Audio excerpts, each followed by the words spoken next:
오늘 함께 나누실 말씀 룻기 2장 14절에서 23절까지입니다. 룻기 2장 14절에서 23절까지요. 우리 교독할까요? 제가 먼저 시작합니다. 식사할 때 보아스가 룻에게 이르되 이리로 와서 떡을 먹으며 내 떡 조각을 초에 찍으라 하므로 룻이 곡식 빼는 자 곁에 앉으니 그가 볶은 곡식을 주매 룻이 배불리 먹고 남았더라. 룻이 이삭을 주고 돌변할 때 보아스가 자기 소년들에게 명하여 이르되 그에게 곡식단 사이에서 주게 하고 생각하지 말며 또 그를 위하여 곡식 다발에서 조금씩 뽑아 버려서 그에게 죽게 하고 꾸짖지 말라 하니라.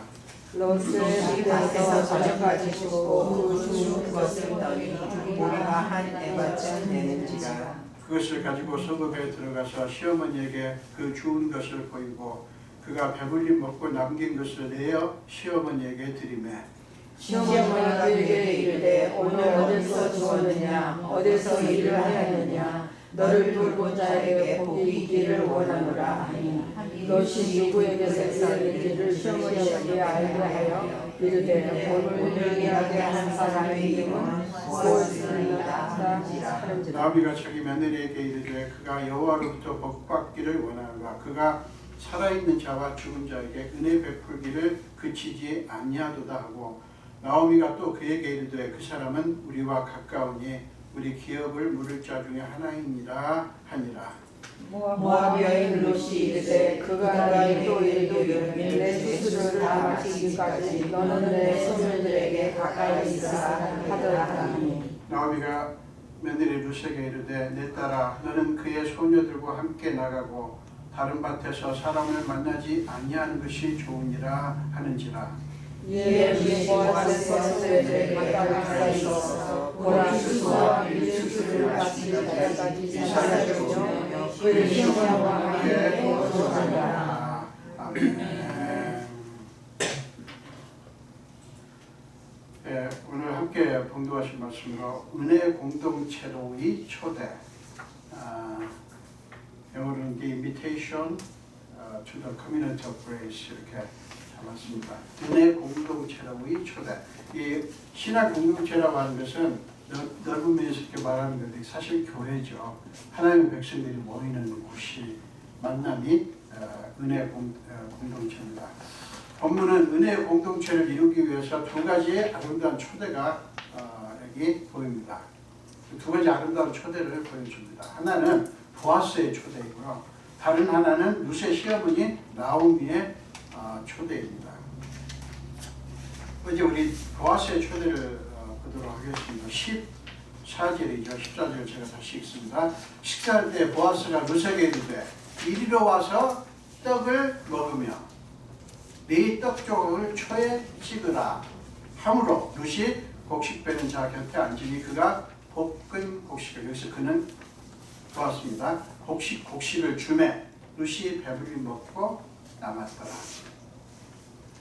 보아스의 초대는요 매우 적극적이고 구체적이고 또 동시에 굉장히 파격적입니다.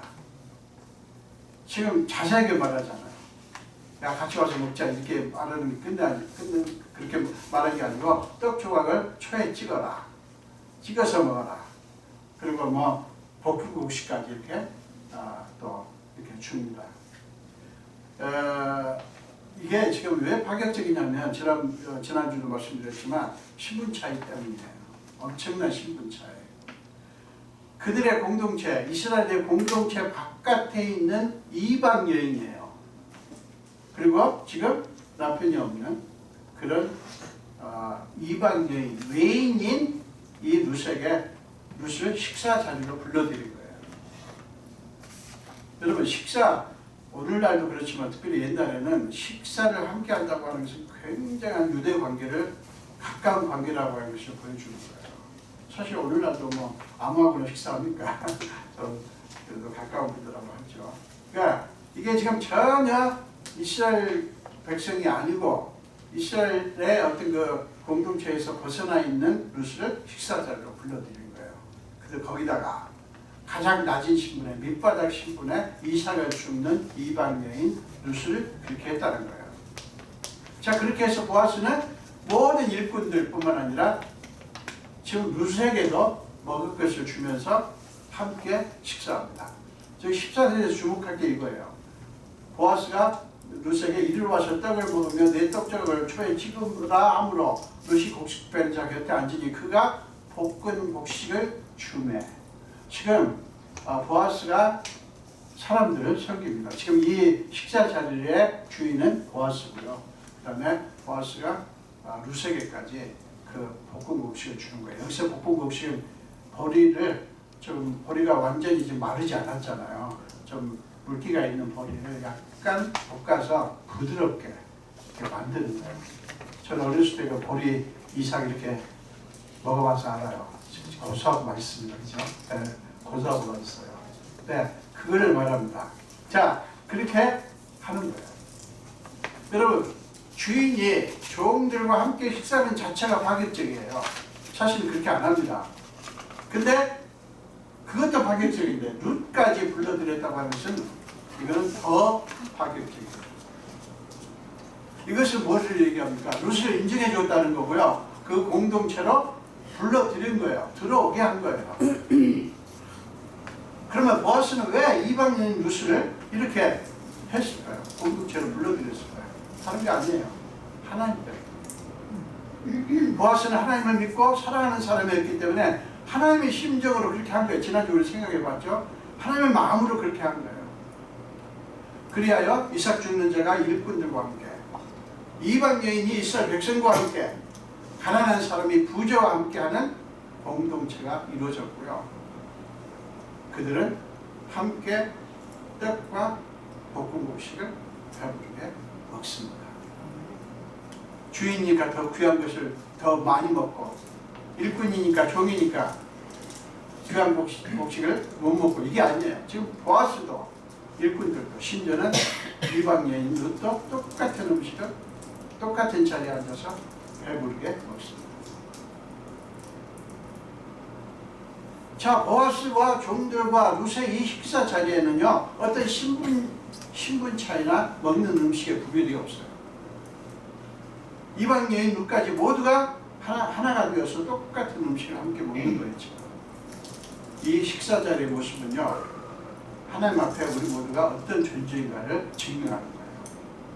자, 갈라디아서 3장 28절을 보겠습니다. 갈라디아서 3장 28절, 요거는 같이 읽을까요? 시작.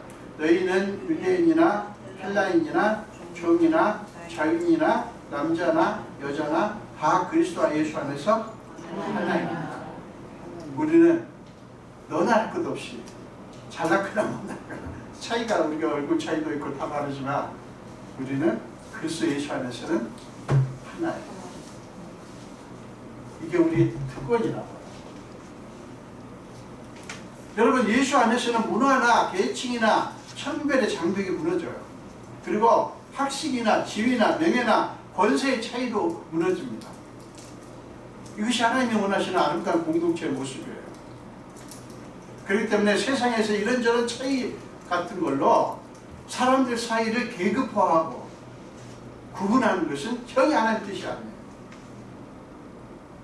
하나님께서 그걸 굉장히 미워합니다. 굉장히 미워해요. 사는 여러분 잊지 마십시오. 하나님 안에서 우리에게는 딱 한 가지만 중요합니다. 딱 한 가지만. 그건 뭐냐면 우리가 누구이고 무엇을 하든 우리는 그리스도의 것이라는 오직 한 가지 정체성이에요. 우리는 그리스도의 것이에요. 자, 나는 그리스도의 것이다. 따라서 하십시오. 시작. 나는 그리스도의 것이다. 우리 하나님 것입니다. 이게 가장 중요한 정체성이에요. 제가 그 주보에 나는 누구의 것인가 이렇게 제가 질문을 던졌습니다. 물론 마크 베트스 목사님이 쓰신 글인데요. 참 우리를 얘기할 때 나는 누구인가 이렇게 하죠. 그런데 사실은 그 질문보다 나는 누구의 것인가, 이 질문에 대한 답을 갖는 게 중요합니다. 우리는 누구의 것이에요? 하나님의 것이에요. 누구인가? 이거는 차별을 나타내는 것입니다. 누구인가라고 물으면 얼마나 배웠고 얼마나 가졌고 명예가 무엇이고 인간적인 자랑거리가 무엇인가를 얘기합니다. 그러나 누구의 것인가를 물으면 한 가지를 먼저 부여됩니다. 우리 그리스도는 그걸 알아요. 우리는 하나님 것이에요. 그 외에는 우리가 내세울 게 아무것도 없어요. 그거를 우리가 안다면 우리는 다른 거를 자랑할 필요가 없어요. 우리가 한 가지만 중요하다니까요. 우리는 하는 것이라는 사실. 교회 직분도 그렇습니다. 직분은요, 기능적인 구분일 뿐이에요. 그렇기 때문에 높고 낮음을 표현하는 계급이 절대 아니에요. 그걸 계급이라고 여기니까 이게 뭔가 직분을 받기 전에는 그렇게 좋은 사람이 받고 나니까 코가 이렇게 높아지는 거예요. 코가. 계급이라고 생각하니까 절대 계급이 아니에요. 책임입니다. 그리고 기능적으로 이거 하십시오 저거 하십시오 하고 저도요 그냥 김충기예요. 중요한 거는 하나님의 아들 김충기. 근데 하나님께서 저를 불러서 하나님의 점으로 세우셨어요. 제가 기능적으로 좀 다른 거를 하고 있는 거예요. 그렇기 때문에 교회마다 이게 직분이 이게 계급화돼 가지고요. 내가 교회 다닌 지 벌써 10년이 넘었는데 말이야. 아직도 나는 집사도 아니야. 아니 뭐가 어때서요. 집사 아니어도 제가 말씀드렸죠. 예수 얼마든지 멋있게 믿을 수 있어요. 그건 뭐 그렇게 중요해요. 우리 그런 거 우리 하지 맙시다. 치사하게. 우리 추라시 하신 장로교회는 좀 품위가 있잖아요. 품위 있는 그리스도인이 됩시다. 바울은 우리가 자랑스러워하고 자부심을 가져야 할 것에 대해서 이렇게 말씀합니다. 갈라디아서 3장 29절이에요. 너희가 그리스도의 것이면 그리스도의 것이에요. 곧 아브라함의 자손이요 약속대로 유업을 이었자니라. 사랑하는 여러분, 오직 그것만 자랑거리로 삼으시고요. 오직 그것 때문에만 자부심을 가지십시오. 다른 걸로 자부심 가질 필요 없어요. 그러니까 자꾸 나는 왜 저 사람처럼 없나? 그냥 가슴을 치고 그냥 왜 나도 말이야 옛날에 잘 나갔는데 나는 왜 이렇게 됐나? 그 희생양을 찾고 자식을 원망하고 부모를 원망하고 남편을 원망하고 이렇게 되는 거예요. 여러분 그런 거 아무것도 아니에요. 보아스는 룻을 자신의 공동체로 불러들임으로써 뭐를 얘기한다면 너도 우리에게 속한 자다. 이거를 선포한 거예요. 많은 사람들 앞에서 종들 앞에서 얼마나 많은 일꾼들이 있었는데요. 그들 앞에서 자 봐라 너희가 무시할 수 있는 이방 여인 남편도 없는 이방 여인이지만 저 룻도 우리 식구다. 이렇게 선포를 한 거예요. 얼마나 자랑스럽습니까? 여러분 시편 23편 5절에서는 주께서 원수의 목전에서 상을 베푸시고 여기서 상은 뭐예요? 테이블이에요. 테이블. 밥상 엄청난 이 상을 베푸시고 어디 앞에서요? 원수 앞에서. 하나님이 그렇게 하십니다. 룻의 심정이 그랬을 거예요. 누가 룻을 인정해줘요. 그런데 주인이 너도 우리에게 속해 있다라고 말해버리니까 누가 그거를 막습니까? 누가? 하나님이 우리를 불렀어요. 그래서 하나님은 우리를 하나님의 아들과 딸로 삼아주셨어요. 그리고 너도 내 아들이고 딸이다 라고 선포하시고 너도 천국에서 내 가족이다라고 말씀하시는데 누가 그걸 막아요? 이제 룻은요 가슴 저리며 눈치 보며 두려워할 필요가 없게 됐어요. 보아스가 룻이 그런 게 아니야. 룻이 아니라 보아스가 상황을 그렇게 만든 거예요. 주인이 차별하지 않고 룻을 그 자리로 불러주고 먹여줌으로 말미암아 룻은 그런 존재가 된 거예요. 사랑하는 여러분, 우리 예수님이 우리를 그렇게 만드셨다는 사실 아시죠? 우리 예수님이 우리를 그렇게 만드셨어요. 온 우주 만물의 주인이신 주님이 우리를 그렇게 만드셨기 때문에 우리는 이제 가슴 졸일 필요가 없고요. 눈치 볼 필요도 없고요. 두려워할 필요도 없고요. 아무도 우리를 해하지 못합니다. 로마서 8장 31절에 이렇게 말씀합니다. 바울이 만약 하나님이 우리를 위하시면, 이게 무슨 얘기냐면 하나님이 우리를 위하시는데 누가 우리를 대적하리요? 우리가 하나님 것이고 하나님이 자기 것인 우리를 위하시는데 누가 우리를 대적하냐고요.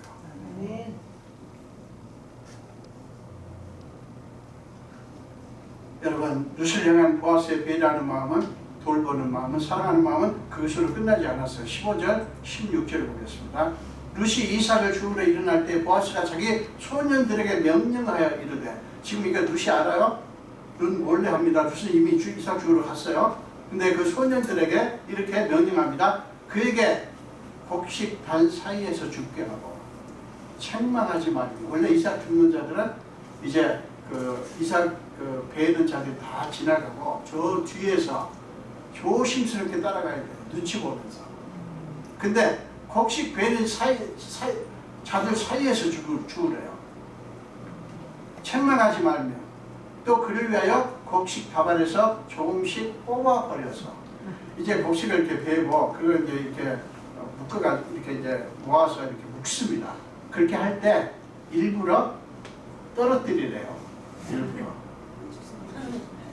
마치 그렇게 떨어진 것처럼, 자연스럽게 떨어진 것처럼 떨어지게 하래요. 그래서 그에게 죽게 하고 꾸짖지 마라. 야, 참, 제가 저녁에 말씀드렸죠. 룻을 이렇게까지 배려를 하지 않습니다. 여러분, 보아스는 룻 몰래 이 모든 준비를 시켰다는 사실을 우리 잊지 말아야 돼요. 더 이상 이삭을 죽을 필요가 없게 한 게 아니에요. 아니, 이렇게 그 귀하게 여기고 사랑한다면 이삭 죽는 고생하지 말라고 해야죠. 그렇지 않습니까? 근데 그게 아니에요. 죽게 해요, 이삭을. 근데 더 많이 죽을 수 있도록 곡식 다발을 묶을 때 흘린 것처럼 일부러 조금씩 떼내라고 하는 거예요. 이삭을 죽을 때 룻이 혹시라도 내가 동정을 받고 있다는 느낌을 갖지 않도록 그렇게 만들기 위해서 그렇게 한 거예요. 그러니까 우리가 누군가 도와줄 때 조심해야 될 게 그런 거죠. 여러분, 도움 주는 것도 힘들지만요, 도움 받는 것도 쉽지 않습니다. 사랑하는 거 그게 힘들어요. 근데 사랑받는 것도 힘들어요. 사랑받을 때 저 사람이 나를 지금 동정한다, 나를 지금 이렇게 조금 열등하게 본다라는 마음을 가지면 그 도움 받고 싶겠어요? 안 받죠. 안 하죠. 근데 사람들이 도움 주는 게 열심히 하려고 하는 사람이 꽤 있어요. 근데 도움 받는 거는 죽으라고 싫어하는 분들이 있어요. 그러지 마세요. 그러지 마세요. 자, 보아스는 룻의 자존심이 상하지 않도록 배려를 한 거예요. 동정받고 있다고 느끼면 자존심 상할 거 아니에요. 그래서 그 자존심 상하지 않도록 하기 위해서 배려한 거예요. 얼마나 아름다운 모습입니까? 사랑하는 여러분, 예수님이 우리를 그렇게 대하셨다는 사실을 잊지 마십시오. 요한계시록 3장 20절에서 이렇게 말씀합니다. 볼지어다 내가 문 밖에 서서 두드리노니 누구든지 내 음성을 듣고 문을 열면 내가 그에게로 들어가 그와 더불어 먹고 그는 나와 더불어 먹으리라. 자, 예수님이 그렇게 하신다는 거예요. 여러분 생각해보세요. 아니, 문을 두드리시다니요, 주의 음성을 듣고 문을 열 때까지 기다리시겠다는 거 아닙니까? 문을 두드려요. 그 말은 그 주인이 듣고 문을 열기까지 기다리겠다는 거 아닙니까? 아니, 왜 그렇게 하시죠? 아니, 겁을 줘서 문을 열게 하거나 아니면 문을 부수고 들어가시든지 해야지. 아니, 그냥 서서 두드리고만 있는다고요? 여러분, 그래가지고 어느 세월에 주님의 뜻을 이루시겠냐고요? 어느 세월에? 그래서 지금 2000년이 넘도록 이런 거에 지금 열통 터져요, 진짜. 그죠?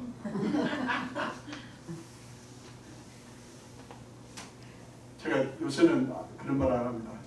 내가 하나님 같으면 벌써 그냥 하나님이 아니니까 다행이죠. 진짜 안 그렇습니까? 우리가 하나님이면 어떻게 됩니까? 이게 살아남을 사람 아무도 없죠. 우리 성질 부리시는 것처럼 하나님이 그래버리시면 성질 부리는 거 자랑할 거 하나도 아니지만 그래서 교회에서요 막 그냥 해버리면 안 돼요. 하나님이 안 그러시는데 우리는 막 하나보다 더 센 것처럼 그러면 되겠어요? 여러분 그렇게 하시는 것이 하나님의 방식이에요. 참 이게 우리는 답답하지만 그게 하나님의 방식인데 어떡합니까? 자, 룻은 저녁 때까지 밭에서 이삭을 주었는데 그 양은 하루 동안에 줄 수 있는 양이 아니었어요. 이거 아는 게 중요합니다. 17절에 보니까 얼마나 주었어요? 한 에바, 무려 한 에바를 줬습니다. 이게 요새 무게로 따지면 대략 5갤론이 좀 넘습니다. 5갤론도 감이 오세요? 키로로 따지면 19kg, 20kg 이 정도 됩니다. 여러분 쌀 한 포대가 얼마인가요? 40파운드, 50파운드면 몇 킬로입니까? 20kg 됩니까? 5kg. 한가만데. 그러니까 한 에바를 주었는데 이게요. 한 사람이 아무리 남자가 그냥 부지런히 아무리 많이 죽는다고 해야 돼요. 여러분 지금 우스갯소리 하나 할까요? 제가 뭐 죽는 거 굉장히 잘합니다. 남 5배 정도 죽습니다. 아마 하나 죽을 때 저는 5개 죽어요. 억척 같아요, 저. 근데 이게 꼭 좋다고 할 수는 없는데 어쨌거나 남자가 아무리 많이 주어도 대략 일주일 넘게 주어야 줄 수 있는 양이 5갤론이에요.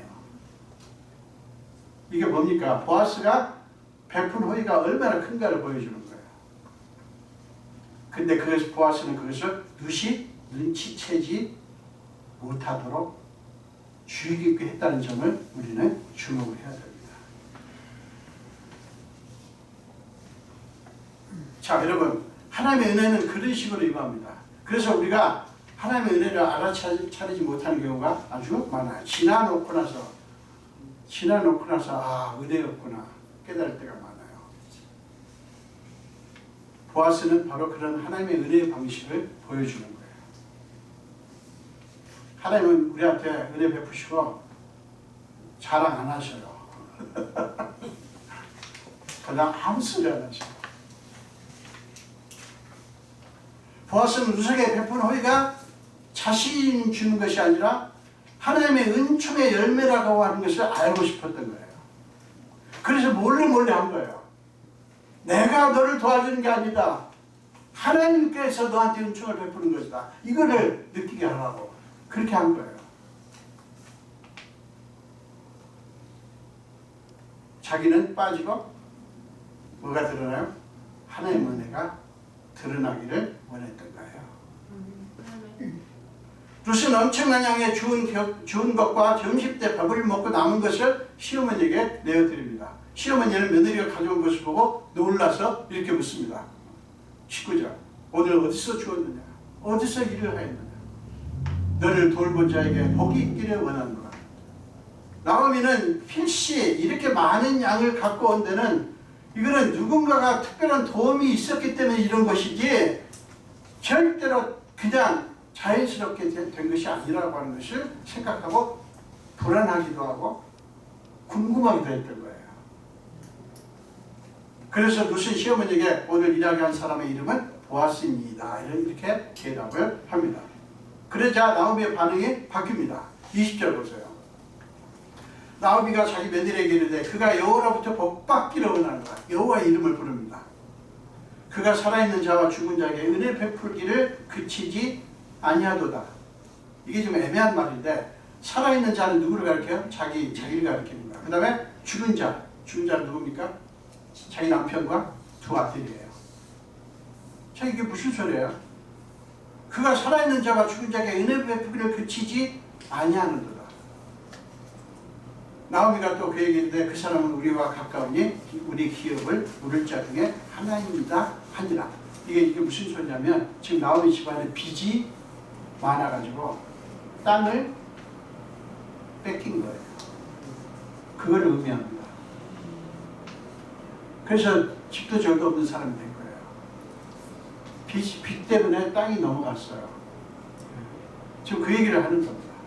자, 이 의미 뭐냐면 나오미는 며느리에게 일어난 일에서 하나님의 섭리의 손길, 은혜의 손길을 본 거예요. 하나님의 은혜의 원리가 구체적으로 지금 움직이고 있다, 작동하고 있다고 하는 것을 깨닫는 것입니다. 그러자 무력감과 수치심과 두려움에 사로잡혀 있던 나오미의 영혼이 살아 일어났습니다. 나오미의 영혼이 살아났어요. 영혼의 부활이 일어난 거예요. 영혼의 땅을 뚫고 소망의 싹이 튼 거예요. 소망의 싹이. 나오미는 알아차렸습니다. 죽음의 골짜기에서 생명의 역사, 은혜의 역사가 시작되었다는 것입니다. 나오미는 파악을 했어요. 알아차렸어요. 사랑하는 여러분, 하나님의 은혜는 사람을 이렇게 만듭니다. 하나님의 은혜는 사람을 이렇게 영혼이 살아나게 만들어요. 영혼이 살아나자 나오미는 즉각 보아스를 하나님의 이름으로 축복합니다. 그 사람은 우리와 축복하면서 그 사람은 우리와 가까우니 우리 기업을 부를 자니라라고 선포합니다. 이게 다음 주에 제가 생각하겠지만 이 기업을 부를 자의 의미를 제가 다음 주에 말씀드리도록 하겠습니다.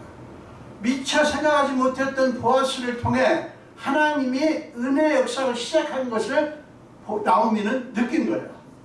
자, 나는 생각하지 못했는데, 나는 보아스라는 인물을 생각하지 못했는데 하나님은 그를 통해서 은혜를 시작하셨구나, 은혜 역사를 시작하셨구나라고 하는 것을 느낀 거예요. 그러면서 나오미는 비로소 그동안의 모든 것이 모압으로 갔던 것도 거기서 남편 잃고 자식들을 잃은 것도 비극이었지만 심지어는 그 모든 것이 하나님의 은혜였구나 라고 깨달은 거예요. 여러분, 은혜를 보면요, 우리가 실수했던 거, 우리가 실패했던 거, 우리가 고통받았던 거, 여기까지도 뒤를 돌아보면서 은혜의 시각으로 보면 거기에도 은혜가 있었구나 이렇게 깨닫게 돼요. 신앙이 자라간다고 하는 것이 그겁니다. 모든 것 속에서 그것도 하나님의 은혜였구나. 하나님은 옛날이나 지금이나 계속 은혜를 베풀고 계셨구나 라고 고백하면서 감사를 드린 거예요. 사랑하는 여러분, 매 순간 모든 것이 은혜였구나 라고 깨닫는 것이 진짜 축복이에요. 여러분, 완전히 죽은 것 같았던 나오미의 영혼이 살아남으로써 하나님의 은혜를 고백하고 찬양했던 나오미는 며느리 룻에게 이렇게 당부합니다. 22절 보세요. 내 딸아, 너는 그의 소녀들과 함께 나가고 다른 밭에서 사람을 만나지 아니하는 것이 좋습니다. 사랑하는 여러분, 나오미는 룻에게 은혜의 사람들이 있고 은혜 역사가 왕성한 보아스의 은혜 공동체에 들어가 거기 머물려고 한 거예요. 요새 말하면 교회입니다. 믿음의 사람들의 모임에서 떠나지 말라는 거예요. 믿음의 사람들과 교제하라는 거예요. 지금 나오미가 자기 며느리에게 그렇게 말하는 거예요. 여러분, 그것은 며느리 룻을 은혜의 자리로 초대를 한 거예요. 이게 시어머니 나오미의 초대예요. 사랑하는 여러분, 우리가 전도를 한다고 하는 것은 다른 게 아닙니다. 교회에 나오십시오, 함께 예배 드립시다. 이거는 사람들을 은혜의 공동체로 초대하는 거예요. 그러기 위해서는 어떻게 해야 됩니까? 우리 한 사람 한 사람이 본문에서 보아스가 보여주었듯이 우리가 행하는 모든 일에서 은혜가 나타나게 하는 은혜의 사람이 되어야 하는 거예요. 은혜의 사람이 모이면 우리 공동체는 어떻게 되는 줄 아십니까? 그저 종교 행위를 행하는 공동체가 아니라 끊임없이 은혜가 솟아나는 은혜의 공동체로 바뀝니다. 사랑하는 여러분, 은혜의 공동체에서는 하나님의 은혜에만 초점을 맞춥니다. 다른 게 아니에요. 거기서 무슨 학벌이 뭐냐, 집안 배경이 뭐냐 그런 거 묻지 않아요. 은혜 얘기만 합니다. 하나의 은혜만 초점을 맞춰요. 따라서 어떤 행위를 놓고 맞냐 틀리냐를 따지는 게 아니라요, 그 행위에 하나님의 은혜가 나타나는 걸 찾습니다. 어떤 행위가 있냐, 맞냐 틀리냐가, 교회에서는요 맞냐 틀리냐 가지고 싸우면 안 돼요. 그 일에서 하나님의 은혜가 나타나냐, 하나님의 은혜가 있냐, 하나님의 은혜가 나타날 수 있겠냐, 이걸 찾아야 되는 거예요. 만약 틀린 거 하자는 게 아니고 맞는 거 해야죠. 맞는 거 해야 되지만 먼저는 은혜를 찾아야 되는 거라는 사실이에요. 이게 은혜의 사람의 모습이에요. 은혜 공동체에서는 저 사람 때문이야라고 손가락질하고 책임을 전가하고 비난하지 않습니다. 그건 은혜 공동체가 아니에요. 서로서로 하나님의 베푸신 은혜를 얘기하며 서로서로 하나님의 은혜를 얘기하는 거예요. 그리고 서로를 보듬어주고 격려해주느라고 바쁩니다. 이거 하는 게 교회지 다른 거 따지고 싸우는 거 교회 아니에요. 이거 하기도 바빠요. 이거 하기도 일주일에 한 번씩 만나가지고 이거 하기도 바빠요. 이게 은혜의 사람들의 모습이라고요. 은혜의 사람들이 뭐냐, 이거 따지자면 이것도 뭐 몇 시간 설교해야 돼요. 두고두고 할 겁니다. 그 외의 것들은요, 아무리 좋아 보여도, 아무리 멋있어 보여도 아무짝에도 쓸모가 없어요. 아무짝에도 쓸모가 없어요. 여러분, 보아스가 베들레헴에서 높은 신분의 사람이기 때문에 귀한 사람입니까? 그래요? 아니에요. 그는 은혜의 사람이기 때문이고요. 은혜의 공동체를 이루었기 때문에 그는 귀한 사람이에요. 어떤 사람이 아무리 유명하고 엄청난 명예와 권세가 있다고 해도 그에게 은혜가 없다면 성경은 그 사람을 귀한 사람이라고 말하지 않아요. 어떤 사람을 부르지 않습니까? 여러분 15장에 보면 쓸모없어서 밖에 버려진 불 속에 던져야 될 나뭇가지 같은 사람이라고 성경은 부릅니다. 밖에 버려질 나뭇가지. 사랑 여러분, 모든 것이 은혜입니다. 이 말은 뭐냐면 은혜보다 귀한 것은 없고 은혜만이 모든 것의 가치를 결정하는 유일한 잣대라는 말이에요. 은혜만이. 그러므로 사랑 여러분, 은혜의 사람이 되는 것을 여러분의 인생 최고의 목표로 삼으십시오. 아멘. 믿습니까? 아멘. 은혜의 사람이 되면요, 여러분 진짜 가치 있는 사람들입니다. 사람들은 뭐 몰라줄지 몰라도요, 하나님은 좋아 죽어요. 안 죽어요. 아니, 하나님이 안 죽죠. 근데 아합이, 이거는 원고에 없는 말인데, 아합이 얼마나 악한 자입니까? 아합을 더 유명하게 만든 사람 누구예요? 그의 아내 이세벨. 얼마나 악한 여자입니까? 하여간 그래가지고 아합은 뭐 악한 왕의 대명사예요. 근데 이 사람이 한번 회개합니다. 어쩌다가 회개하니까 하나님이 난리가 났어요.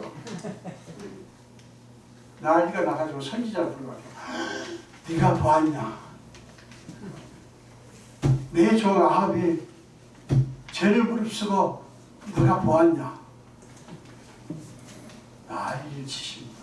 왜 그랬을까요? 세상에 아합이 회개하다니 너무 기쁘셔가지고요. 여러분, 하나님이 우리가 은혜의 사람이 될 때 표현이 그래요. 얼마나 좋아하시는지. 좋아서 죽을 지경이에요. 여러분 선주 보시면 제가 이번에 보니까 그냥 좋아서 죽겠던데 하나님이 그래요. 사랑 여러분, 여러분으로 인하여 여러분이 은혜의 사람이 돼서 은혜의 사람이 모이잖아요. 그러면 어떻게 됩니까?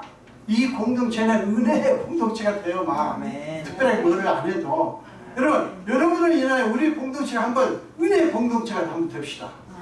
어때요? 그죠? 이런 축복이 있어지기를 축원합니다. 기도하겠습니다.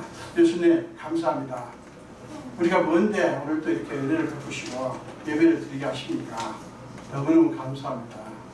아버지, 우리가 하나님의 은혜를 받을 자격이 있는 게 아니고 하나님이 그냥 무조건 우리를 사랑하셔서 먼저 우리를 사랑하셔서 우리 위해서 이 땅에 오셨고 우리 위해서 죽으심으로 우리가 하나님의 아들이고 딸들이 되었습니다. 이 모든 게 은혜입니다. 어느 것 하나 은혜 아닌 것이 없음을 고백합니다. 아버지, 우리 성도들 한 사람 한 사람에게 성령께서 충만하시고 날마다 점점 시간이 이를수록 날이 갈수록 은혜의 사람이 되어가게 하여 주옵소서. 아멘. 감사드리고 예수 이름으로 기도합니다. 아멘.